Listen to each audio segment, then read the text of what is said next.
once had an interview for a HR role where there were a number of different gateways. So I actually went through 7 interview processes.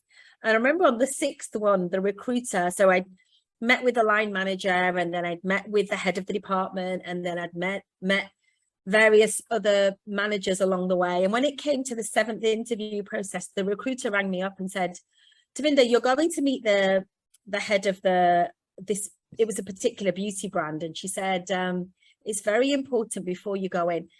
I might just ask you, would you mind getting your hair blow dried before you go and meet her? Because presentation is very important. And I remember this conversation on the phone, and I just went quiet. And she said to me, are you still there? And I said, yeah, I think I just asked you just asked me if I should blow dry my hair before meeting this lady. Can you just explain to me how the straightness of my hair has any impact on becoming a HR director for this company? And she said to me, oh, I've offended you. I said, absolutely, you've offended me. Because in the last 6 occasions when I've left work and given up my time and been interviewed, have I ever come across as unkempt?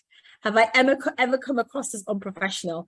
I've clearly got something because you're interviewing me at this stage. And I said, just a word of advice, before you even think these words, just think about how they might potentially be received by the person. And she was an experienced recruiter, so I was super, super gobsmacked. And anyway, I didn't end up taking the role in the end. It was a year-long fixed-term contract, and I managed to secure a permanent role.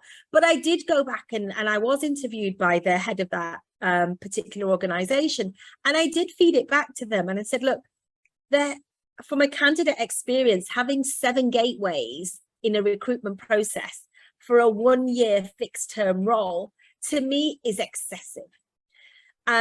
And if I wasn't as persistent and as determined as an individual, I think I would have hung my hat out a long time ago and said, this is not for me. So I definitely think there's learning that can be had. And biases do creep up, in all aspects of our everyday life.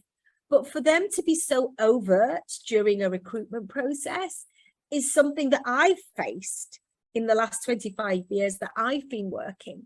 And it's really sad, but it does happen.